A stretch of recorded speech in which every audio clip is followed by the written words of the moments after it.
नमस्कार, आप देख रहे हैं घमासान.com। मैं हूं आपके साथ दीक्षा भानुप्रिया और आज हमारे साथ यहां पर मौजूद है डॉक्टर अनिल भंडारी। सर के बारे में बता दूं, सर वर्षों से समाज सेवा के क्षेत्र में लगातार काम कर रहे हैं और कई लोगों की अब तक मदद कर चुके हैं। तो हम सर से जानते हैं किस तरह से उन्होंने समाज सेवा के क्षेत्र में कार्य करने की शुरुआत की और फिलहाल वो क्या कर रहे हैं, और सर से बहुत सारी अच्छी चीज़ें भी हमें जानने को मिली थी। सर, बहुत स्वागत है आपका।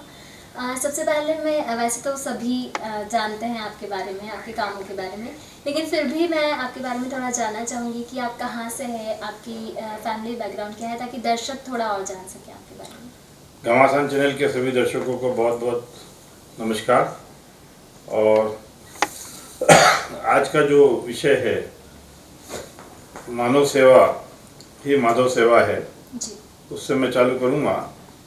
मेरा जीवन लोगों को समर्पित रहा है। मैं अपनी आयु जब मैं 18 साल का था तभी से, क्योंकि हमारा फैमिली बैकग्राउंड जैन समाज का है और जैन समाज में महावीर ने जैसे सिखाया जिए और जीने दो, और हमारी पारिवारिक बैकग्राउंड यही रहा है, तो हमने उसी सिद्धांत को आगे बढ़ाते हुए हम लोगों ने सेवा कार्य आम जन के लिए चालू करे।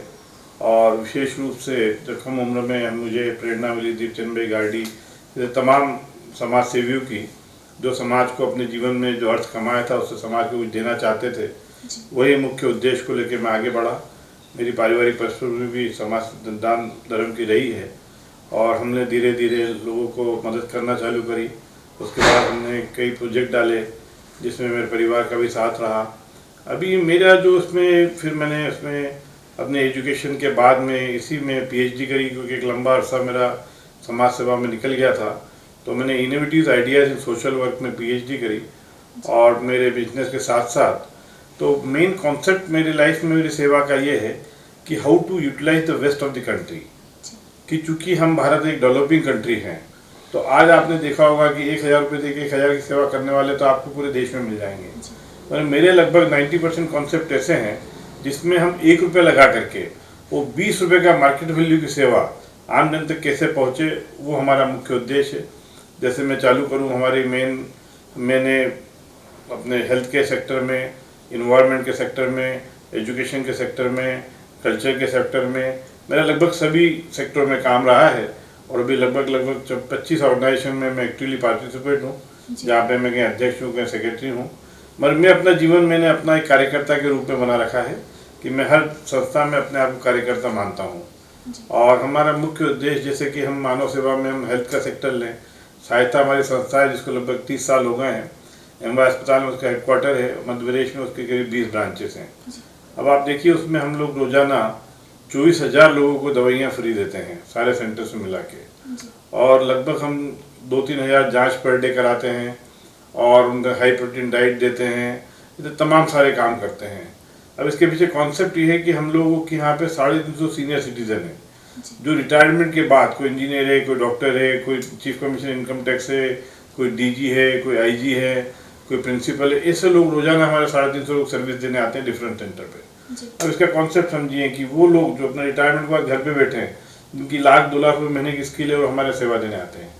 तो आज हमारे सेंटर्स पे ये ऑनरी सर्विसेज हमको मिलती है, इतने महंगे लोगों के एक स्किल मिलता है। हम लोग सभी सीनियर डॉक्टर्स के हमारे कंटेनर रख देते हैं जिसमें जो दवाइयाँ वो वेस्ट होती है, बड़े डॉक्टर दवाइयाँ फेंकते हैं जो सैंपल मेडिसिन आती हैं, हम उनसे रिक्वेस्ट करते हैं आप इसमें डाल दीजिए। तो एक महीने में जब एक डॉक्टर के हम 10 सैंपल की दवाई लाते हैं तो उसकी मार्केट वैल्यू होती है 25 से 30 हज़ार। तो अगेन कॉन्सेप्ट है कि हम खरीदते महीने की 10 लाख की दवाइयाँ हैं, वो चैरिटी करते हैं 3 करोड़ रुपये महीने की। तो ऐसे सारे कॉन्सेप्ट है हमारे। हाई प्रोटीन डाइट देते हैं हम प्रेग्नेंट लेडीज़ को। जैसे कि आज हमारी एक लेडीज़ जो है हॉस्पिटल में जो बहुत गरीब तबके की आती हैं, उनका हीमोग्लोबिन 7 होता है, वजन 35 किलो होता है, मगर स्लम एरिया की हैं, 3-3, 4-4 बच्चे पैदा करती है और फिर कमज़ोर रहती हैं।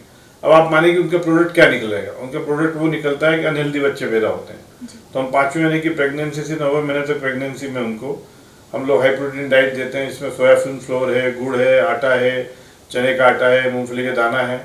हम इनको रेगुलर ये डाइट देते हैं और 5 महीने की डाइट पे हमारा लगभग 2000 रुपये का खर्चा आता है और देश का 40 लाख रुपये बचता है। क्योंकि अगर एक बच्चा अनहेल्दी को हमने हेल्दी कर दिया, अगर वो अनहेल्दी पैदा होता है तो पहले सरकार को बर्बाद करता है, परिवार को बर्बाद करता है, समाज को बर्बाद करता है, फाइनेंशियली वो 25 साल तक अनप्रोडक्टिव रहता है। तो देश पे उसका नेशन पे उसके पूरा जो बर्डन है 40 लाख का आता है। तो इस तरह से हम 2000 रुपये में देश का 40 लाख रुपए बचाते हैं। जैसे तमाम सारे प्रोजेक्ट हैं, हम सिटी स्कैन वगैरह सब 50% करते हैं। साथ ही हम लोग, अब चलूँ मैं इसके आगे, तो भोजन पैकेट है। इंदौर में कई असहाय लोग हैं जो अंधे हैं, लूले हैं, लंगड़े हैं, जो जरूरतमंद हैं, आज उनको हम हॉस्पिटल में जो अटेंड करने आते हैं मरीज के साथ, उनको हम करीब 30 साल से 1 रुपये में भोजन पैकेट देते हैं। और इंदौर में लगभग 10 काउंटर हमारे ऐसे हैं जहाँ पे हम ये जो असहाय लोग हैं, जो नहीं कमाने लायक हैं, उनको निःशुल्क देते हैं। उसके पीछे भी हमारा कॉन्सेप्ट यही है कि हम लोगों को, उन्हीं लोगों को देते हैं जो वाकई में कमाने लायक नहीं है। हमारी थ्योरी में वो नहीं है कि जो मांगने वाला खड़ा है हमने उसको दो नगद पैसे दे देते हैं। हो सकता है शाम को 100-200 रुपये इकट्ठे करके वो पाप के भागीदार आप बन रहे हैं, क्योंकि वो दारू पी रहा, सिगरेट पी रहा, कुछ भी कर रहा। मगर हमारा उद्देश्य है कि जो जरूरतमंद है उसको सीधे भोजन पैकेट ही देना, जो उसकी बेसिक जरूरत है। इसी तरह से कल्चर में हम काफ़ी काम करते हैं। हमने राजवाड़ा का रिन्यूएशन किया, पूरे देश को एक नई दिशा दी। हमने इंदौर गौरव फाउंडेशन बनाया, जिसमें हमने देश में जो धरोहर है हमारी, ये सब देखा, क्योंकि आर्कोलॉजी डिपार्टमेंट में बस कहीं पैसा नहीं है। तो जो सुलेमान साहब यहाँ कलेक्टर थे, जब राजवाड़ा जला हुआ देखा उनने, तो उन्होंने कहा भंडारी कुछ ऐसा काम करो कि राजवाड़ा का रिन्यूएशन अपन कर दें। तो हमने जनता के पार्टिसिपेशन से एक इंदौर गौरव फाउंडेशन बनाया, और लोगों का 10-10 रुपया भी हमने उसमें योगदान लिया, कि किसी को ये नहीं लगे कि राजवाड़ा का जो जीर्णोद्धार है वो सिर्फ रईसों का काम है। एक ठेला वाला भी हमसे जुड़ा। इस तरह से हमने उसका पूरा दरबार हॉल का रिन्यूएशन किया, दरबार हॉल बनाया। उसके बाद हमने कृष्णराज छत्रियों का रिन्यूएशन किया, अहिल्या लाइब्रेरी जो आप देख रहे हैं, रूप प्रीतमलाल दुआ सभागार, इसका रिन्यूएशन किया। तो ये हम नया कॉन्सेप्ट लाएं कि पब्लिक पार्टिसिपेशन से भी हम धरोहर का जीर्णोद्धार कर सकते हैं। इसके बाद देश में कई NGOs ने हमारे मॉडल को अपनाया, और आज कम से कम देश में कम से कम 100 से ऊपर की धरोहर इस तरह से पब्लिक पार्टिसिपेशन से हो चुकी है। इसी तरह इन्वायरमेंट में हम लोग काफ़ी काम करते हैं। हम लोग आए दिन, अभी चूँकि कोरोना का टाइम है, वेबिनार कर रहे हैं, और इन्वायरमेंट में हमें देखते हैं कि आज विश्व में सबसे ज़्यादा ज़रूरत है आज पर्यावरण को बचाने की। आप देख रहे हैं टेम्परेचर कहाँ जा रहा है। आज आने वाले समय में अगर ये टेम्परेचर, ग्लोबल वार्मिंग बढ़ता रहा, तो शायद ये कि हमें क्रॉप भी 52 डिग्री पे, हम क्रॉप हमारी कैसे आएगी। आज आप बीमारियां देख रहे हैं, आप राजवाड़ा से चले अगर यहाँ तक एक सफ़ेद रुमाल लेके, तो पूरा काला हो जाता है। कितना कार्बन हम अपने शरीर में ले रहे हैं। इस कार्बन इमिशन से आप देख रहे हैं स्किन डिसीज़ हो रही है, रेस्पिरेटरी डिसीज़ हो रही है, तमाम सारे के कैंसर हो रहे हैं। तो ये क्या है? हमें पर्यावरण को बचाना है। आज आम आदमी समझने को तैयार नहीं कि हमारे पर्यावरण को कितना, हमें हमारे जो नेचुरल रिसोर्सेज हैं उससे बचाना है। आज हम बैठे हैं कहीं पे भी, हम देखते हैं कि कोई पर्यावरण की तरफ किसी का ध्यान ही नहीं है। आज जब आप लाइट वेस्ट करते हैं, आप तमाम सारी चीज़ें वेस्ट करते हैं, एंड ऑफ द डे तो उसका टोटल इन्वायरमेंट जो है पे ही उसका इम्पेक्ट जाता है। तो हम इसके लिए काफ़ी स्कूल्स कॉलेज में हम इसके सेमिनार्स करते हैं। हम लोग इसमें कोशिशें करते हैं कि लोग इसमें जागरूक हों और आने वाली पीढ़ी को हम एक स्वस्थ समाज दे पाएँ। नहीं तो आप कोरोना काल में देखा है आपने, जितने अस्वस्थ लोग थे उन्हीं को ज़्यादा कोरोना ने घेरा है, और जितने स्वस्थ लोग हैं जिनकी इम्यूनिटी हाई थी उनको कोरोना ज़्यादा नहीं घेर पाया है। तो आज इस समय में इसकी बहुत ज़रूरत है, और इस तरह से हम लोग काफ़ी और भी काम करते हैं। मैंने आपको मुख्य 2-4 काम बता दिए हैं, बाकी कई संस्थाएं, कई काम हैं। हम ब्लाइंड स्कूल चलाते हैं, करीब हमारे 150 ब्लाइंड बच्चे हैं। फिर हम लोग हेल्प लाइब्रेरी एजुकेशन में चलाते हैं, मेडिकल कॉलेज वगैरह में। हम एजुकेशन में करीब हमारे परिवार से लगभग 2000 बच्चों को प्रतिवर्ष हम पढ़ाई का खर्चा स्कॉलरशिप देते हैं। फिर हम मेडिकल इक्विपमेंट बैंक चलाते हैं। एक जो गरीब आदमी उसको घर पे इलाज के दौरान मेडिकल बेड हुआ, ऑक्सीजन सिलेंडर हुआ, व्हीलचेयर हुआ, महीने 2 महीने की लगती है, वो हम उनको लोन पे देते हैं। फिर हम लोग इंदौर में हमारे 5 दवाखाने हो रहे हैं शाम के सहायता के, जहाँ पे नाम मात्र शुल्क पे उसको पूरी मेडिसिन और डॉक्टर की फ्री ऑफ सर्विसेज मिलती है। तो ऐसे तमाम सारे काम हैं जो शहर के सभी लोग जुड़ के हमारे साथ काम करते हैं, और तमाम सारे मैं इसमें कार्यकर्ता के रूप में सभी में जुड़ा हुआ हूँ। जी, आपने हमें कई सारे फाउंडेशंस के नाम बताए जो वर्क कर रहे हैं समाज सेवा के क्षेत्र में, और आपने कई सारे इवेंट भी ऑर्गेनाइज किए हैं। तो अब तक का सबसे बेस्ट इवेंट कौन सा रहा आपके लिए? वैसे सभी खास हैं क्योंकि लोगों की सहायता के लिए किए जा रहे हैं, लेकिन फिर भी कोई एक? वैसे तो हर इवेंट एक दूसरे से बढ़ के है। जब हम इवेंट करते हैं समाज सेवा के, तो जब हम शाम को इवेंट को ख़त्म करके आते हैं तो हमें जो सुकून मिलता है उसमें ऐसा लगता है कि नहीं, आज हमने कुछ अपने ज़रूरतमंद लोगों को, मैं, हमारी डिक्शनरी गरीब कोई नहीं है। आज वो ज़रूरतमंद है, कल वो भी करोड़पति हो सकता है, मगर आज ज़रूरतमंद है।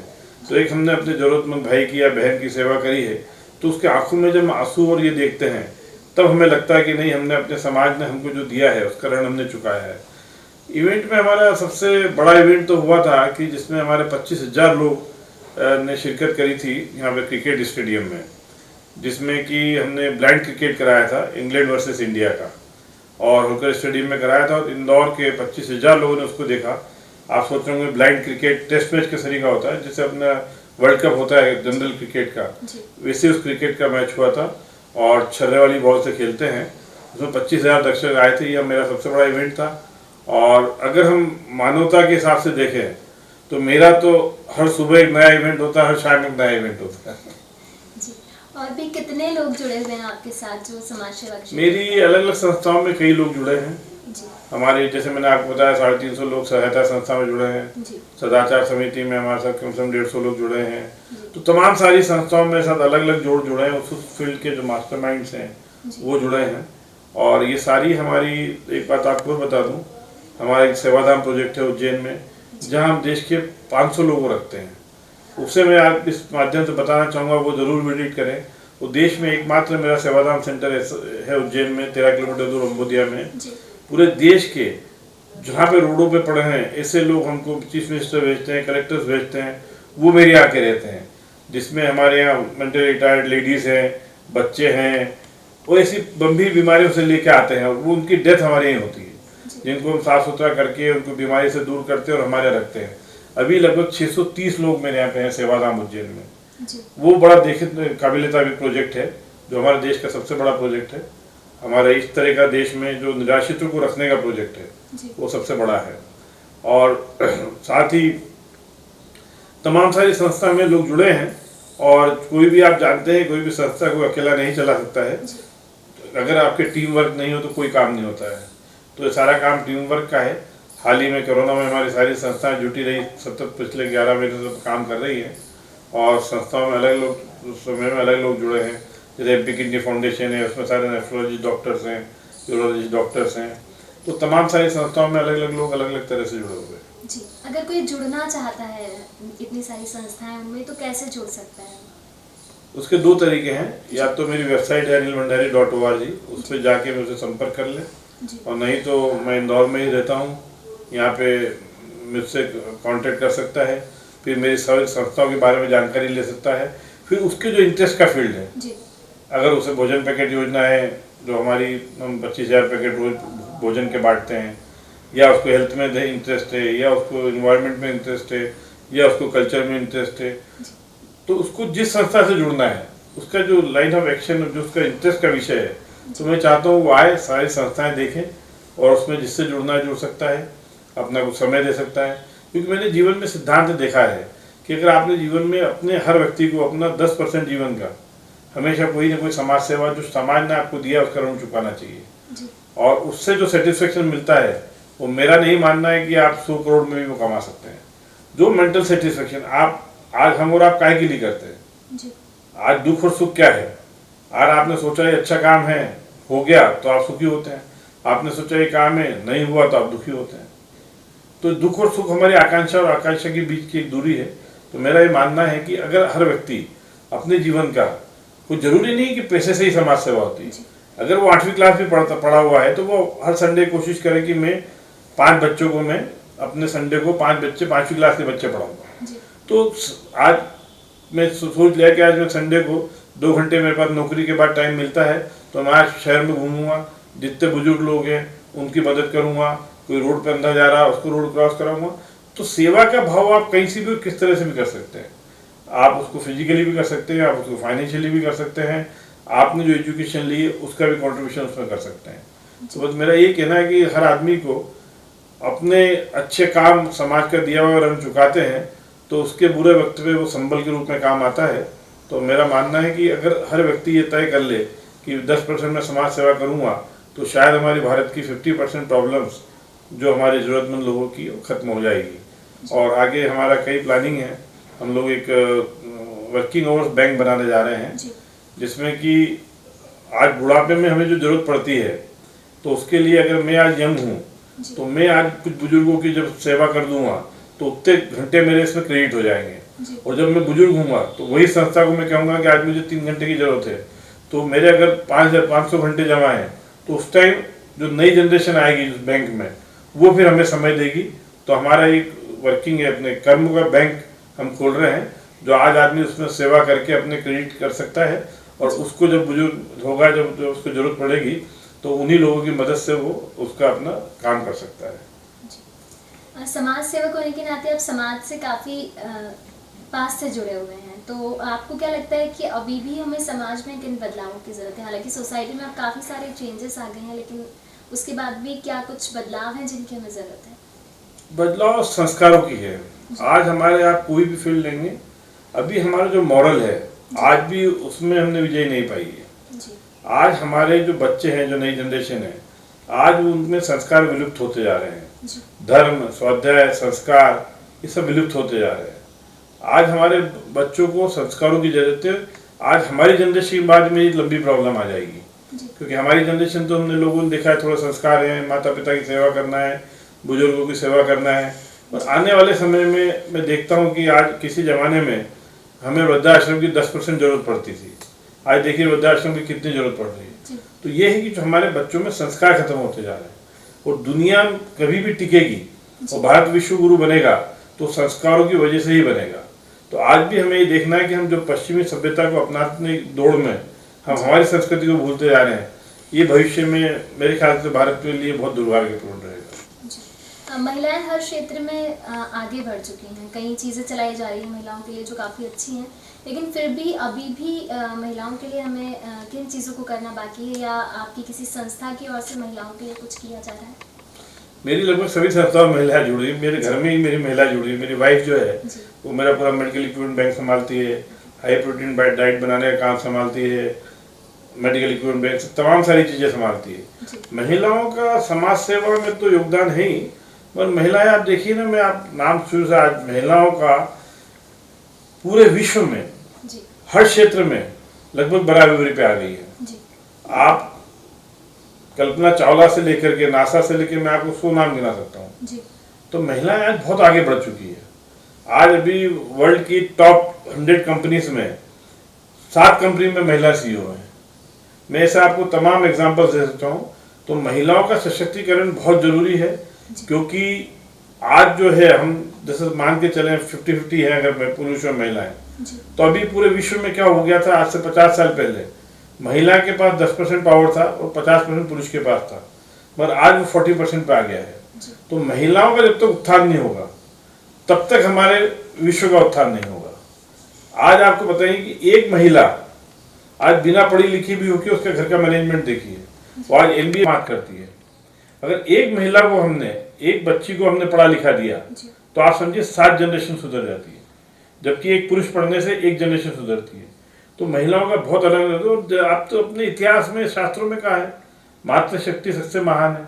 आज हम है किसकी वजह से? आज आप और मैं बैठे हैं तो मातृशक्ति की वजह से, आज हमारी माताओं की वजह से है। तो महिलाओं का योगदान तो बहुत तगड़ा है। महिलाओं को जितना हम आगे बढ़ाएंगे, मेरे ख्याल से हमें अपने डेवलपमेंट में हर एंगल पे, हर जगह पे उनकी बहुत मदद मिलेगी। और मेरे ख्याल से भारत इसमें काफ़ी गति से काम कर रहा है। आज हमारे हर जगह महिलाओं का आरक्षण हो गए।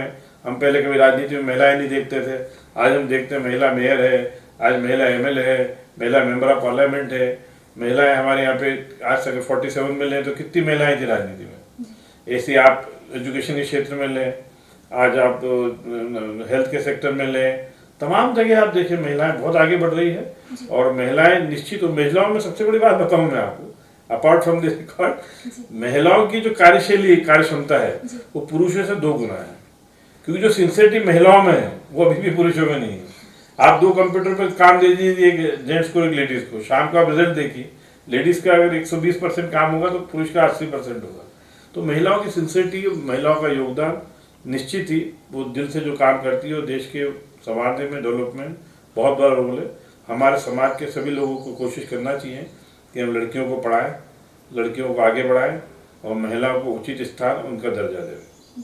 इतने सालों से समाज सेवा आप कर रहे हैं तो कई सारे अवार्ड्स एंड अचीवमेंट आपको मिल चुके होंगे, लेकिन आपके लिए सबसे बेस्ट अचीवमेंट कौन सा है? ये आपने बहुत सटीक क्वेश्चन पूछा है।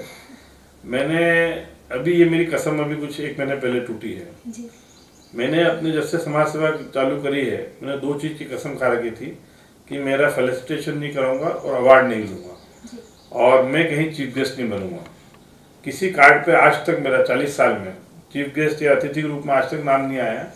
मेरी जितनी न्यूज़ आती है मैं खुद होस्ट होता हूँ या मैं उसमें होस्ट के रूप में, मेरा अध्यक्ष के रूप में, उपाध्यक्ष के रूप में कीनोट, या फिर कोई बहुत कोशिश करता हूँ तो मैं कहता हूँ भाई तू कीनोट स्पीकर मुझे बना दे, मैं अपना लेक्चर दे के चले जाऊँगा, क्योंकि मेरे एक लेक्चर के पीछे मैं 3 घंटे समय नहीं खराब कर सकता।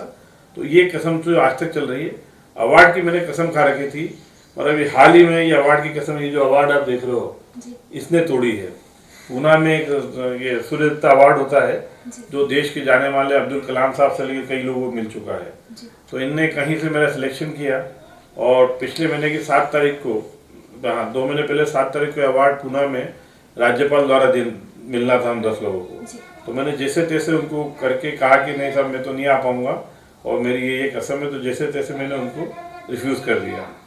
और हुआ ये कि उन्होंने सूर्यदत्ता अवार्ड वालों को इतना उत्सुकता थी कि इंदौर की पत्रकारिता महोत्सव में आकर के उन्होंने 1 घंटे का अपना प्रोग्राम लिया, वो पोरवाल कविता पोरवाल के प्रोग्राम में।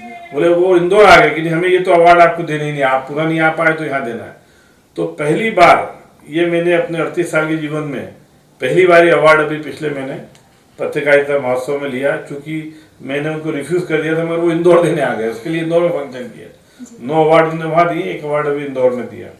मतलब किसी कारणवश फिर मैं, चूँकि वो इंदौर आ गए, उन्होंने प्रोग्राम ले लिया सिर्फ मेरे ही कारण, तो मैं उनको मना नहीं कर पाया। कोविड का वक्त ऐसा था जो काफ़ी मुश्किल भरा रहा है सभी के लिए, तो इस वक्त में किस तरह से आपने काम किया? कोविड का जो इतिहास है मेरा 21 मार्च से लेके वो सतत आज तक वही चल रहा है। रात को सोते हैं तो कोविड दिखता है। हमने लगभग आप समझिए 4 से 5 लाख फूड पैकेट डिस्ट्रीब्यूट किए। हमने कल लगभग 5 करोड़ के इक्विपमेंट्स मेडिकल कॉलेज को दिए। हमारी टीमें सतत इसमें लगी रही। फिर हमने कई कैंप्स लगवाए। फिर इंदौर में जितने हॉट स्पॉट थे वो हमने हाई प्रोटीन डाइट बांटे, जैसे पंचंग की फेल है, घुमा की फेल है, जिसमें हम जो इनको भोजन देते थे उसमें हाई प्रोटीन देते थे। बड़ी की सब्जी है, आपके सोयाबीन की सब्जियां हैं, ग्रीन वेजिटेबल्स हैं, रोटी में सोयाबीन मिलाते थे, सोया के बिस्कुट बांटते थे। तो इस तरह से हमने इस एरिया की जो हॉट स्पॉट थे इम्यूनिटी बढ़ाई 2-2 महीने तक, और यहाँ पे जो कोरोना का बहुत हेवी इम्पैक्ट था वो कम किया है। और इसे सारा मैनेजमेंट है, हॉस्पिटल मैनेजमेंट में सरकार के साथ मिलके तमाम सारे काम करते हैं और आज भी वही चल रहा है। जब से दूसरी लहर आई है तो आज किस्मत से आपका भी टाइम लेट हो गया और मैं भी टाइम पे आ गया। भी हमारे कलेक्टर साहब इंदौर की 200 संस्थाओं की मीटिंग लेके आ रहे हैं, क्योंकि दूसरा फेज मैं आपको इसके माध्यम से कहना चाहूँगा, अभी इस दूसरे फेज की इम्यूनिटी बहुत हाई है। आपको मैं एक बात बताता हूँ, स्वच्छता में हमारे इंदौर में भारत में नंबर 1 आया है, जबकि स्वच्छता से कोई मौत का डर नहीं था। फिर भी हमने सेल्फ डिसिप्लिन कर लिया। बस आश्चर्यजनक बात यह है कि कोरोना में जिसमें मौत का डर सामने फरफरा रहा है, मौत सामने दिखती है, उसके बाद भी लोग डिसिप्लिन में नहीं आ रहे हैं। आज आप स्वच्छता में नंबर 1 आ गए हैं और जबकि उसमें कोई मौत का डर नहीं था। और आज मास्क आप देखिए, शहर पे निकलिए आपको करीब 50% लोग मास्क पहने नहीं है, कोई सोशल डिस्टेंसिंग नहीं हो रहा है। हमारे वैक्सीनेशन का इतना पूरे 50,000 पर डे हम लगा सकते हैं, आज हम तो 18,000 पे पहुंचे हैं। तो मुझे अभी तक ये आज की मीटिंग में हमारा मुख्य उद्देश्य ये था कि हमें सबको अपने कर्तव्य निभाने पड़ेंगे। आइए कोविड को हराना है तो हमें मास्क पहनना पड़ेगा, सोशल डिस्टेंसिंग माने। आज आप देखिए कि स्वच्छता से इसको कंपेयर करिए तो क्या हम इंदौर 100% मास्क वेयरिंग शहर नहीं हो सकता है? क्या इंदौर हाईली वैक्सीनेटेड शहर नहीं हो सकता है? तो आज इसी पे हम लोग कार्य कर रहे हैं और हमें तय करके पूरे इंदौर वासियों को फिर जाना चाहिए कि हमें इन सबका पालन करना है, वो कोरोना को मात देनी है। तो अगर स्वच्छता में नंबर 1 आ सकते हैं तो हम इसको मात देने में नंबर 1 आए। तो मेरा इससे अंतिम अपील यही रहेगी कि हमें कोरोना के लिए सबको लड़ना है। ये बहुत सेकंड जो इसका फेस आया है बहुत भयानक है, और जब हम स्वच्छता में नंबर 1 आ सकते हैं तो कोरोना भगाने में हम नंबर 1 आए। सिर्फ आपको आत्मसात करना है, आपको अंदर से दिल में लाना है। जैसे आप स्वच्छता से लाए कि कचरा नहीं फैलाना है, आपको दिल से लेना है कि मैं सब चीज़ों का पालन करूँगा, परिवार में पालन करूँगा, मोहल्ले में पालन करूँगा, और मैं जितना जरूरी हो उतना ही शहर के बाहर निकलूँगा और ज़्यादा शहर में मैं घूमूंगा नहीं। क्योंकि ये अभी आप बताइए, आज सुबह मैंने 15 संस्थाओं को बुलाया था, मतलब मैंने जो इन्विटेशन दिए थे कलेक्टर साहब के बिहार पे, उसमें से 9 लोगों को कोरोना पॉजिटिव है, जो अध्यक्ष और सचिव हैं उसके, ये शहर में फैल रहा है। तो मैं आपके इससे कहना चाहूँगा, शहर में जान है तो जहान है क्या, तो इसलिए हमें आज कोरोना से लड़ना है, इसको मात देनी है और हमको सबको मिलजुल कर और बड़े इत्मीनान से कोरोना के सारे नियमों को पालन करना है और इसको फैलने से रोकना है और ज़्यादा से ज़्यादा वैक्सीनेशन लगाना है। आज ही सरकार ने 45 साल के ऊपर वालों को भी 1 अप्रैल से फ्री कर दिया है और हम कोशिश करें कि ज़्यादा से ज़्यादा वैक्सीनेटेड हो ताकि हम इस कोरोना को मात दे पाएँ। आखिर में मैं हमारे समाज और युवाओं के लिए आपसे संदेश लेना चाहूँगी, खास करके युवाओं के लिए, कि वो खुद को किस तरह से प्रिपेयर करें ताकि आगे जाकर सोसाइटी को अच्छे से प्रिपेयर कर पाएँ, क्योंकि कहते हैं कि युवा देश का भविष्य होता है। आज युवा तो देश का भविष्य है। हमारे 65% पॉपुलेशन युवाओं की है, विश्व में हम नंबर 1 पे हैं और युवा देश का भविष्य का निर्माण करता है। तो आज मैं युवा को ये कहना चाहूँगा कि अपना अच्छा एजुकेशन लें, अपना गोल तय करें और एजुकेशन के टाइम में भटके नहीं। अभी युवा क्या हो रहा है कि हमारा युवा बहुत भटक रहा है। आज युवा को सही गाइडेंस नहीं मिलने में आज वो गंदी आदतों से लत हो रहा है, आज ड्रग्स से लेके गंदी आदत लत हो रहा है, क्योंकि उसके पास गोल नहीं है। तो अगर युवा को आज अच्छी जगह पे पहुंचना है तो मैं युवाओं को यही कहना चाहूँगा कि वो अपना डायरेक्शन सही रखें, अपना गोल सही रखें, ये कोशिश करें कि हमें देश ने कुछ दिया है, हमें पैदा किया है, तो हम देश का नाम रोशन करने में अपना सहयोग कर पाएँ।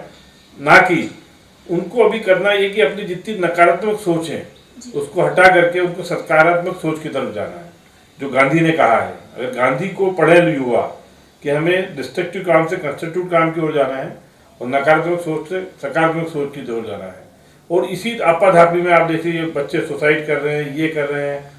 तो युवाओं की सबसे बड़ी है और हमारे पेरेंट्स की भी ड्यूटी है कि हम युवाओं को सही डायरेक्शन में ले जाएं।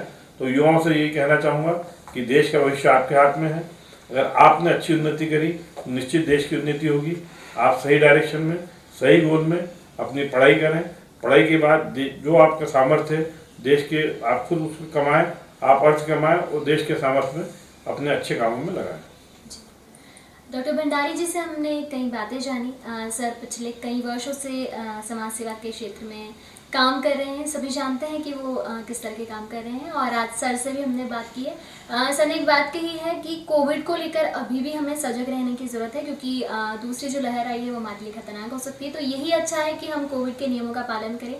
वैक्सीन को लेकर जो भ्रम है कि वैक्सीन लगाने से हमें कुछ नुकसान हो सकता है, उसको अपने दिमाग से निकालिए और ज़्यादा से ज़्यादा वैक्सीन बनाइए। और जैसे इंदौर स्वच्छ शहर है उसी तरह से सबसे ज़्यादा हाईली वैक्सीनेटेड शहर भी बन सकता है। तो इसके लिए इंदौर वासियों को कदम उठाने की बहुत ज़रूरत है। Thank you so much. चलिए, धन्यवाद। सभी दर्शकों को बहुत बहुत धन्यवाद।